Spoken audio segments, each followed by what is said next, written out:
다섯 번째, 성년 후견 개시 심판의 효과입니다. 피성년 후견인은 어떤 능력이 있을까?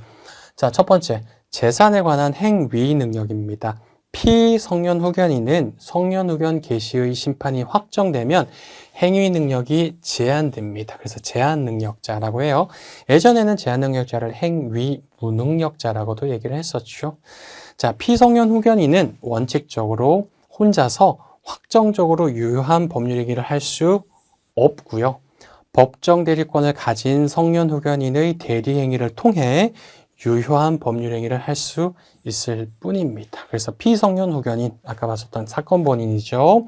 이 사람은 행위 능력이 제한된다라고 볼 수 있습니다. 자, 그 다음에 두 번째, 취소권 및 취소권의 제한입니다. 피성년 후견인이 성년 후견인의 동의를 받지 않고 한 법률 행위는 원칙적으로 피성년 후견인 또는 성년 후견인이 이를 취소할 수 있다라고 합니다. 사실 실무적으로는 흔치 않은 게 피성년 후견인은 아까 본 것처럼 뭐 질환의 예시들이 있었잖아요. 노인성 치매, 뭐 뇌병변 이런 사유들로 인해서 요양병원이나 이런 데서 요양원 같은 데서 입원 치료를 받고 있기 때문에 외부에서 법률 행위를 따로 하는 경우는 흔치는 않아요. 그래서 만약에 있다면 취소를 할 수 있다는 겁니다. 다만 가정법원이 취소할 수 없는 피성년 후견인의 법률 행위의 범위를 정한 경우, 실무상 정하는 경우는 흔치도 않고요. 아까 봤었던 실제 사례에서도 없었죠. 제한이 없었죠. 그 다음에 사소한 일용품의 구입 등 일상생활에 필요한 행위, 아까 우리 예시를 든 것처럼 식료품의 구입, 간단한 공과금의 납부, 식당이나 대중교통 이용 이런 것 등은 피성년 후견인이 독자적으로 할 수 있고 이는 취소할 수 없다. 성년 후견인이 이런 행위들을 사소한 거기 때문에 취소할 수 없다라고 해요. 근데 실무상 또 벌어질 일이 별로 없겠죠. 그런 환자분들이 대중교통 이용하는 경우 없을 거예요. 우리 아까 봤었던 것처럼 요게 요예시죠. 요예시죠. 아까 봤었던 내용 그대로 캡처를 해놓은 겁니다. 취소할 수 없는 피성년 후견인의 법률행위 범위, 취소권 제한이 없다? 제한이 없어요. 그래서 성년 후견인은 다 취소할 수 있다. 이런 거 빼고 이렇게 볼 수 있고요. 자, 그 다음에 세 번째, 피성년 후견인의 신상에 관한 결정 능력과 신분행위 능력입니다.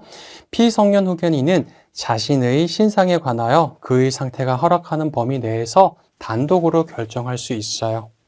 피성년 후견인이 단독으로 한 신상 결정이 그의 복리에 반하더라도 그의 진정한 의사라면 성년 후견인은 이를 최대한 존중을 해줘야 됩니다. 성년 후견인은 피성년 후견인이 자신의 신상에 관하여 결정할 수 없는 때에 한하여 보충적으로 피성년 후견인의 신상 결정 권한을 대행을 할 수 있어요. 성년 후견인이 피성년 후견인의 신상에 관하여 결정할 수 있는 권한을 부여받은 경우에도 첫 번째, 성년 후견인이 피성년 후견인의 을 치료 등의 목적으로 정신병원이나 그 밖의 다른 장소에 격리하려는 경우, 아까 별지의 로마자 3번에서 본 내용들입니다. 두 번째, 피성년 후견인이 의료행위의 직접적 결과로 사망하거나 상당한 장애를 입을 위험이 있는 경우, 다만 이런 허가 절차로 인해서 시간이 지체돼서 생명의 위험이나 심신상의 중대한 장애를 초래할 때에는 사후의 허가 청구도 가능하다고 하죠. 근데 실무상 이런 경우가 흔치는 않아요.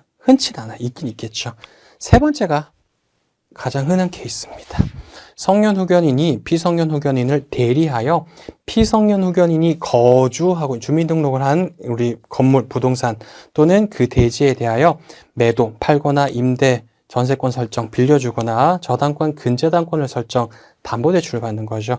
임대차의 해지, 전세권의 소멸, 그 밖에 이에 준하는 행위를 하는 경우에는 가정법원의 별도 허가를 받아야 된다. 허가를 받아서 이런 건물 매도 행위 등을 할 수 있다라는 겁니다. 이거는 법원의 심판 때문에 그런 게 아니라 법 조문 때문에, 법률 규정 때문에 그런 거라고 설명을 드렸습니다. 그래서 요거를 좀 더 유의미하게 이해를 하시고요. 네 번째, 피성년 후견인의 소송 능력입니다. 피성년 후견인은 원칙적으로 민사소송법상 소송 능력이 없어요.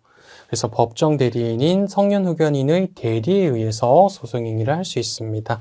다만 실무상 성년후견인의 법정 대리권의 범위를 정할 때 피성년후견인을 당사자, 소송 당사자죠. 원고 또는 피고로 하는 소송행위, 그 다음에 이를 위한 변호사 선임 행위를 함에 있어서 성년후견인의 법정 대리권을 제한하여 법원의 별도 허가를 필요로 하는 경우가 많습니다. 아까도 살펴봤고요. 코에시가 그대로 여기 들어가 있어요. 따라서 이러한 경우 성년후견인이 피성년후견인을 소송 당사자로 하는 소송 업무 변호사 선임을 하기 위해서는 법원의 허가가 필요합니다. 허가를 받아서 진행하여야 된다는 얘기죠. 아까 별지에서 봤던 내용을 발주해서 또 똑같은 설명을 하고 있습니다. 또 주의할 사항이 하나 있어요. 신분이나 자격 박탈입니다. 대표적으로 피성년후견인이 너무 많아요. 이거 열거된 거 이외에도 제가 찾아보니까 수백 가지가 된다고 하더라고요. 사회복지사, 요양보호사, 변호사, 변리사, 법무사, 세무사, 공인회계사, 공인노무사, 관세사, 의료인들은 이런 사람들을 의료인이라고 해요. 그다음에 약사, 한약사, 건축사, 공인중개사. 근데 공인중개사는 공인중개사무소 개설 등록 결격 사유가 됩니다. 개설 등록을 못해요. 이런 요 직업에 해당하는 경우 성년후견 개시 심판이 확정되면 자격 또는 직업을 상실하게 됩니다. 자, 그래서 피성년후견인이 될 자에게 위 해당 사항이 있는 경우 신중하게 판단하고 진행 여부를 고려하여야 하는 겁니다.